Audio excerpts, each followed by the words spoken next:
Kami po ay isang galing sa Mindanao. Nandito po lahat kami nasa likod namin ng mga muro. Kung maaari po, palayasin ninyo, pauwiin ninyo sa Davao ang aming presidente na Duterte. Nakikiusap po kami. Allahu Akbar! Kasi kung hindi niyo pauwiin sa Davao, may mangyari. Nasa runway pa yung aeroplano. Yes! Habol pa!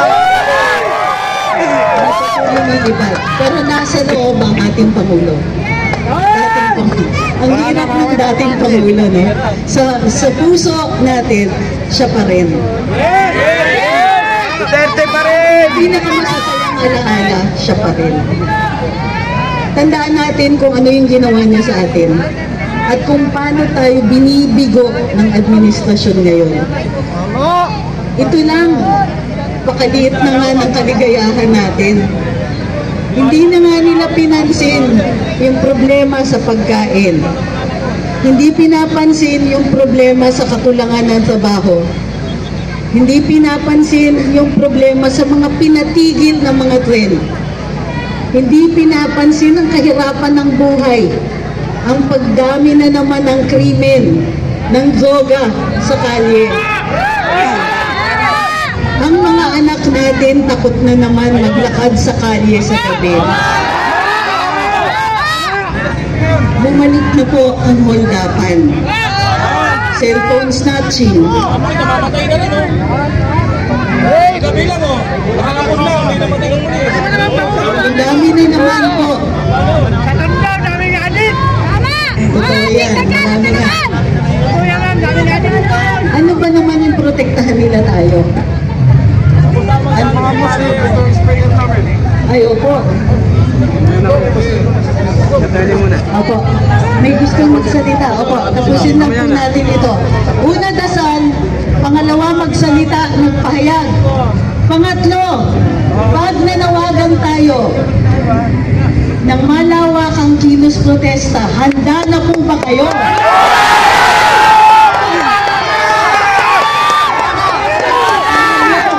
Abangan nyo ang panawagan. Abangan nyo ang panawagan. Sa ngayon, hindi pa kami nananawagan kasi nandyan pa yung aeroplano. Okay, po. Nandyan pa yung aeroplano. Bumuka lang talaga nila! Bumuka lang! Ngayon natin ipaalam sa administrasyon na ito na magkakamali sila pag makaalis yung aeroplano na yan. Hindi kami maligaya. Ngayon pa lang sa administrasyon na ito, lalalim ang galit pag nawala sa Pilipinas si Rodrigo Duterte. Walang uwian! Walang uwian! Walang uwian! Walang uwian! Tingnan po natin, kapatid nating Muslim, ay hinalayan din po sila. Gana tinulog po eh. Allahu Akbar! Allahu Akbar! Allahu Akbar! Kami po ay nakikiusap sa gobyernong mga dapat sana ilabas ninyo na si Duterte. Palayain ninyo na. Kami walang kasalanan niyan si Duterte. Nakikiusap po kami ng mga muro na nag-rally sa bawat sulok sa Pilipinas para lang ipalabas ninyo si Duterte kasi walang kasalanan. Kami po ay isang galing sa Mindanao. Nandito po lahat kami nasa likod namin ng mga muro. Kung maaari po, palayasin ninyo, pauwiin ninyo sa Davao ang aming presidente na Duterte. Nakikiusap po kami. Allahu Akbar! Kasi kung hindi niyo pauwiin sa Davao, may mangyari. Mahal namin si Duterte, siya po ay may dugong muro. Alam ninyo na kami po ay nasasaktan. Bakit ninyo ginagawa? Palagi ninyong inuskahan si President Duterte. Marami po siyang nagawa dito sa Luzon, Visayas at Mindanao. Inuna po niya ang Luzon. Hanggang ngayon, nakatiwangwang ang mga project namin doon sa Mindanao. Tingnan po ninyo, inuna po kayo dito sa Luzon. Kayo po, ngayon, labas na tayo lahat! 32 milyon! 32 milyon! Namoto! Kay Duterte! Labas na kayo! Ngayon, oras natin ngayon na mapakinggan ang boses ng muro. Nandito po kami ngayon, galing sa Mindanao, galing sa Visayas, para lang mapakinig ang ingay namin na pauwiin ninyo ang aming presidente na si Duterte. Please stand! Assalamualaikum warahmatullahi wabarakatuh. Walang muyan!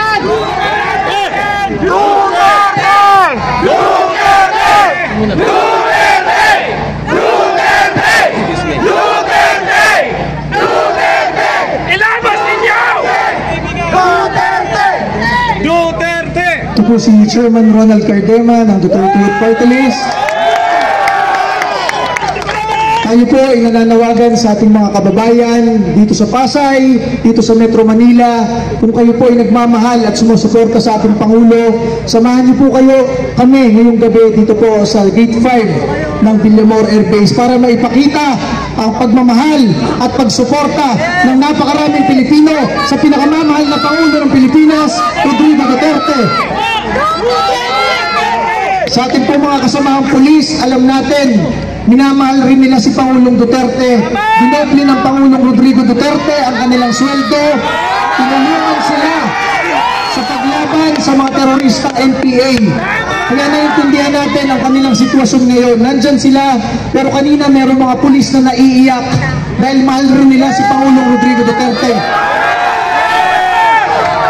Kaya tayo po dito, tayo po ang magsalita para sa ating mga kasamahang pulis at sundalo na hindi makakilos ngayon at napipilitan lamang sa kanilang ginagawa. Tayo po ay nananawagan sa ating mga kababayang Pilipino na sumama dito sa peaceful gathering po natin para maipahayag ang ating pagmamahal sa isang Pilipino na ngayong gabi ay tinatangka ibigay sa mga dayuhan. Yung ICC na yun nga mismo ay tinanggihan ni Pangulong Trump ng Amerika, binan sa Amerika. Bakit tayo?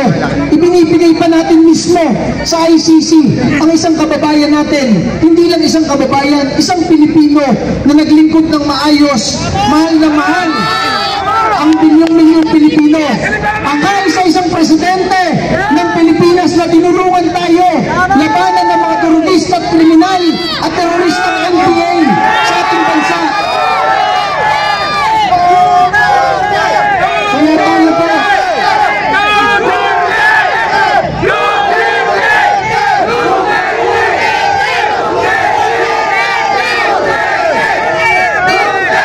Kaya tayo po, ay nananawagan sa mas marami nating kababayang Pilipino. Nasa social media, talagang daang-daang libo hanggang milyon ang nag-iiyakan ngayon sa nangyayari sa ating bansa. Kaya ang panawagan natin yung ibang nandito sa Pasay lamang at nasa Metro Manila, samahan niyo tayo ngayong gabi dito sa Gate 5 ng Villamor Air Base para maipakita pa ninyo through your cellphones, through your Facebook Lives and TikTok na napakaraming Pilipino ang nagmamahal sa ating Pangulong Rodrigo Duterte. Sana po huwag nating hayaan na makalipad ang eroplano ngayon dahil baka hindi na natin makita si Rodrigo Duterte sa ating buhay.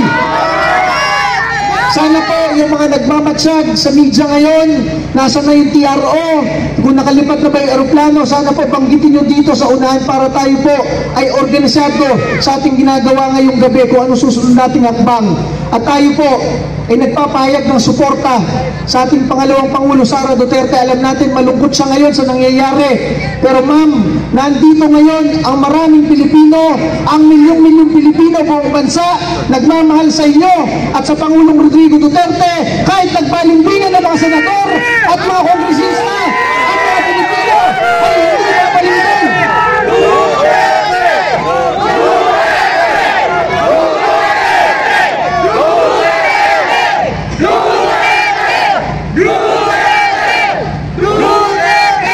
Panghuli na lamang, napakaraming nagme-mensahe sa atin kanina. Mga opisyal ng PNP, mga opisyal ng AFP, lahat sila nagpapahayag na nalulungkot sila bakit ganito nangyayari sa ating bansa. Hindi lang sila makapagsalita.